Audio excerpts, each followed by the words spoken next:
Pemirsa, di bulan Ramadan ini tidak lengkap jika kita tidak mengunjungi masjid-masjid bersejarah yang ada di Jakarta. Nah, saya akan mengajak Anda ke salah satu masjid yang ada di Cilincing, Jakarta Utara, yaitu di Masjid Al-Alam Marunda yang menyimpan banyak sekali cerita bersejarah dan juga keunikan-keunikan dari arsitekturnya.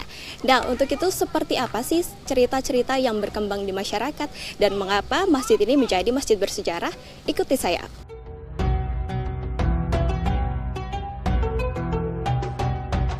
Masjid Al-Alam Marunda dikenal sebagai salah satu masjid tertua di Jakarta. Konon, masjid bersejarah ini sudah berdiri lebih dari 400 tahun lalu dan menjadi saksi bisu perjalanan panjang perkembangan Islam. Menariknya, ada dua versi cerita tentang berdirinya Masjid Al-Alam Marunda. Yang pertama, masyarakat setempat percaya bahwa masjid ini dibangun dalam satu malam oleh para wali. Sementara itu, cerita lainnya mengatakan bahwa masjid ini dibangun oleh Fatahillah saat merebut Sunda Kelapa dari tangan Portugis dan kerajaan Pajajaran. Mengenai sejarah Masjid Al-Alam Marunda, ini ada terdiri dari dua versi. Pertama, versi orang tua kita. Kedua, yaitu versi daripada penelitian, yaitu dinas kepurbakalan pada tahun 1980-an. Pertama, dari versi orang-orang tua kita, bahwa Masjid Aulia Al-Alam Marunda ini yaitu dibangun dalam waktu semalam oleh para aulia. Itu dari generasi ke generasi diceritakan bahwa Masjid Al-Alam ini didirikan dalam waktu semalam oleh para aulia. Versi keduanya, masjid ini setelah diteliti oleh Dinas Kepurbakalan pada saat tahun 80-an, diteliti dari jenis bangunannya, dari jenis bahan bangunannya, dari jenis arsitekturnya, dan perkirakan seperti itu. Diperkirakan bahwa masjid ini dibangun di abad ke-16, yaitu oleh siapa? Oleh Adipati Bahurekso bersama Raden Fatahillah. Yang pada saat beliau akan menyerang pelabuhan Sunda Kelapa, beliau singgah dulu di Marunda seperti itu. Dan beliau singgah di Marunda, pada saat beliau singgah di Marunda untuk menyusun pasukan, beliau itu membangun masjid. Itulah cerita daripada yang diteliti dari Dinas Kepurbakalan. Bangunan dengan arsitektur klasik di Masjid Al-Alam Marunda ini juga menjadi ciri khas serta keunikan lain yang dapat menarik minat pengunjung serta peziarah yang datang. Tak hanya sebagai tempat ibadah, masjid ini juga menyimpan nilai sejarah yang sangat tinggi dan menjadi bagian penting dari warisan budaya Kota Jakarta. Sebenarnya Masjid Al-Alam Marunda itu mempunyai keunikan. Pertama dari arsitekturnya. Arsitekturnya itu ada unsur 4 kebudayaan arsitektur Masjid Al-Alam Marunda itu. Arsitektur kebudayaan apa? Pertama yaitu dari 4 itu terdiri pada yaitu daripada kubah tumpang atau joglo. Itu di atas seperti masjid-masjid di Jakarta yang kita lihat itu kebanyakan ya kubahnya bulat dan juga di atasnya ada bulan bintangnya. Arsitektur yang kedua yaitu kita lihat daripada jure atau wungan. Kalau orang Betawi bilang itu adalah wungan yang menjorok dari atas ke bawah. Itu melambangkan daripada arsitektur Tionghoa. Kenapa? Kalau dibilang arsitektur Tionghoa itu dia lengkung naga. Jadi dari atasnya rata, ke bawahnya melengkung seperti itu.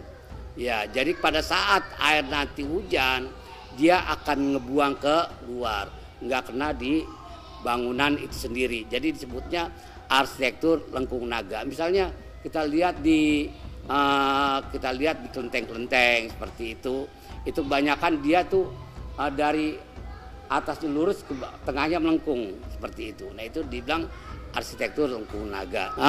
Masjid Al-Alam Marunda dari keunikannya yaitu pertama yaitu 4 unsur kebudayaan. Pertama unsur Jawa, kedua Tionghoa, ketiga Eropa, keempat yang sekarang ini di Betawi sendiri, seperti itu. Sejak berdiri pada tahun 1527, masjid ini telah melalui beberapa kali renovasi. Namun, pada beberapa bangunan arsitektur masih dipertahankan keasliannya, seperti pilar soko guru dan interior kayu yang ada di bangunan utama masjid. Kusnadi selaku pengurus masjid menjelaskan, meskipun sudah berusia ratusan tahun, namun interior pada bangunan utama masjid tetap terawat dengan baik, sehingga masih bisa dipergunakan dengan layak. Hal tersebut tentunya tak terlepas bantuan dan dukungan pemerintah Provinsi DKI Jakarta. Kalau dulu ya, kegunaannya ya pertama ya untuk bersuci, berwudu, seperti itu.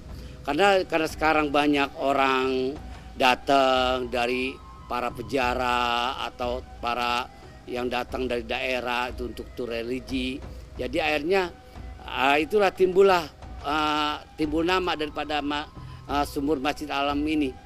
Karena apa? Timbul namanya dari para peziarah itu sendiri. Pertama misalnya ada orang ziarah datang 4 orang, 5 orang atau 6 orang atau lebih. Jadi pada saat dari luar langsung, misalnya dari luar itu datang ke Masjid Al-Alam langsung ke sumur, itu langsung ngendok air dan langsung wudhu. Jadi pada saat 3 orang, 4 orang itu jadi merasakan beda seperti itu kan. Misalnya ada 4 orang, 1 orangnya ada yang merasakan asin, 1 orang itu ada yang merasakan tawar, 1 orang itu ada yang merasakan manis. Jadi disitulah timbul penamaan daripada peziarah sendiri. Jadi sebenarnya sumur 3 rasa ini tidak dinamakan sama pengurus. Iya, jadi sumur 3 rasa ini dinamakan oleh peziarah itu sendiri. Misalnya ada orang dari Bogor datang kemari, dia langsung berwudu atau bersuci kemari, dia pada saat merasakan, ada yang merasakan asin, pada saat satu orang ada yang merasakan tawar, dan ada 1 orang ada yang merasakan manis. Juga manisnya juga bukan manis sirup, jadi seperti manis air jambu seperti itu ya.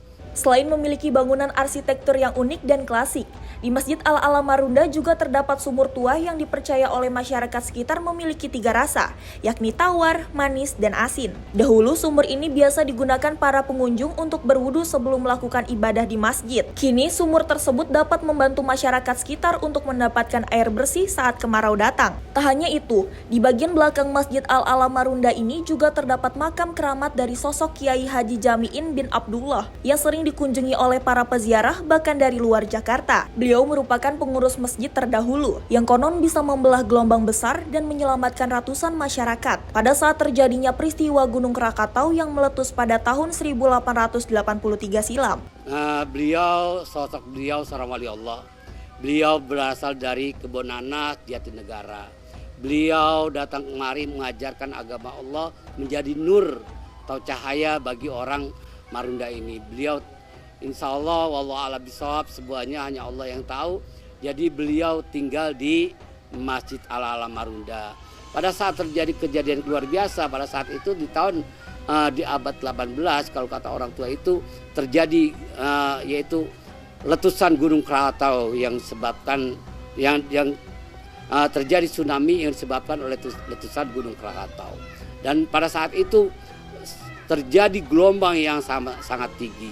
Jadi di situ kata orang-orang tua bilang itu terjadi banyak sekali makan korban. Dan tidak terkecuali Marunda juga kena dampaknya, kampung Marunda. Nah semuanya pada saat itu terjadi, semuanya lari ke Masjid Al-Alam. Pemirsa, selesai sudah perjalanan kita dalam menyusuri dan mengenal bagaimana sejarah dan keunikan apa saja yang ada di Masjid Al-Alam Marunda Cilincing, Jakarta Utara ini. Pesan yang dapat diambil, memang kita tidak boleh melupakan apa yang sudah dibuat atau apa yang sudah dibangun oleh para leluhur kita untuk membangun kebinekaan di Indonesia. Demikian informasi kali ini dari Jakarta, Sri Dewi Andayani, Azizul Hakim, Sinpo TV melaporkan.